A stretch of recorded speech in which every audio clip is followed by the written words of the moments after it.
Halo teman-teman, Assalamualaikum warahmatullahi wabarakatuh. Kenalin, nama aku Ananda Nabila dari Universitas Jenderal Sudirman, jurusan Ilmu Gizi. Kali ini aku bakal kasih tahu ke kalian penjelasan tentang tulang radius atau tulang pengumpil. Nah, apa sih sebenarnya tulang radius ini?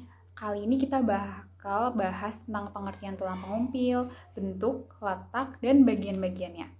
Yuk kita lihat. Nah, sekarang apa sih sebenarnya tulang pengumpil atau tulang radius ini? Jadi, tulang radius merupakan tulang panjang atau tulang pipa yang menyusun bagian lengan bawah dan menghubungkan bagian siku dengan bagian pada sisi ibu jari. Jadi, tulang radius ini letaknya ada di sini, teman-teman. Nah, terus tulang pengumpil ini termasuk di bagian anggota gerak atas atau kita bisa sebut dengan ekstremitas superior. Tulang pengumpil ini juga jumlahnya ada 2 di dalam badan kita. Yang pertama ada di lengan sebelah sini, lengan kiri, dan lengan kanan. Letak tulang pengumpil ada di sisi lateral tulang ulna atau tulang hasta. Bentuk tulang pengumpil bagian bawah badannya semakin ke bawah semakin besar. Kemudian di bagian bawah sini membentuk persendian pergelangan tangan. Jadi pada bagian atas, tulang pengumpil bersendi dengan tulang lengan atas atau humerus, yaitu pada persendian siku, dan tulang pengumpil persendian radionaris superior. Pada bagian ujung atas, ada bagian yang sangat khas, yaitu kepala radius. Kita sebutnya dengan caput radi. Caput radi ini bersendi dengan tulang lengan atas, dan sekitar caput ini juga akan bersendi dengan tulang ulna atau tulang hasta. Selain itu, pada bagian dekat caput ada struktur kasar, yaitu disebut dengan tuberositas radi.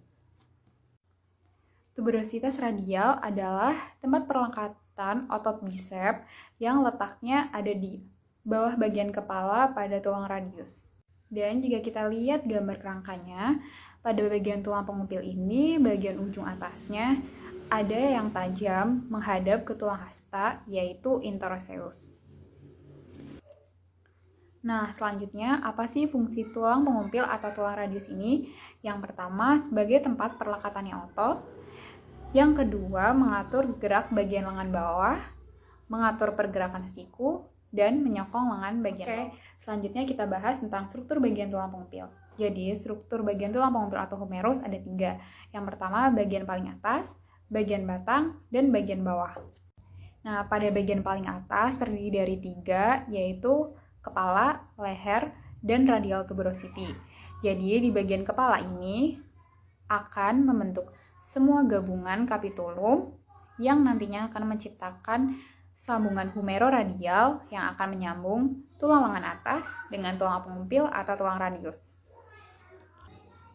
Nah, kalau di bagian lehernya adalah bagian yang berada tepat di bawah kepala humerus, dan bagian ini diampit oleh ligamen anular.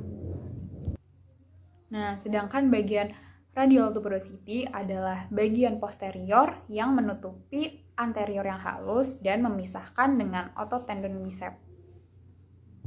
Yang kedua yaitu bagian batang tulang radius. Pada bagian ini bentuknya cenderung memanjang antara atas dan bagian bawah. Di bagian ini juga mengalami perluasan hingga ujung bagian distal dan nantinya akan membentuk cekung pada bagian distal. Pada bagian ini terdiri dari 3 tepian dan 3 permukaan. Nah, yang terakhir ada bagian tepi batang tulang radius. Yang pertama ada bagian anterior, bagian posterior, dan tepi medial atau interseos, yaitu bagian pada tulang radius yang paling tajam. Sekian video penjelasan tentang tulang radius dari saya. Apabila ada kesalahan, mohon maaf. Makasih semuanya. Wassalamualaikum warahmatullahi wabarakatuh.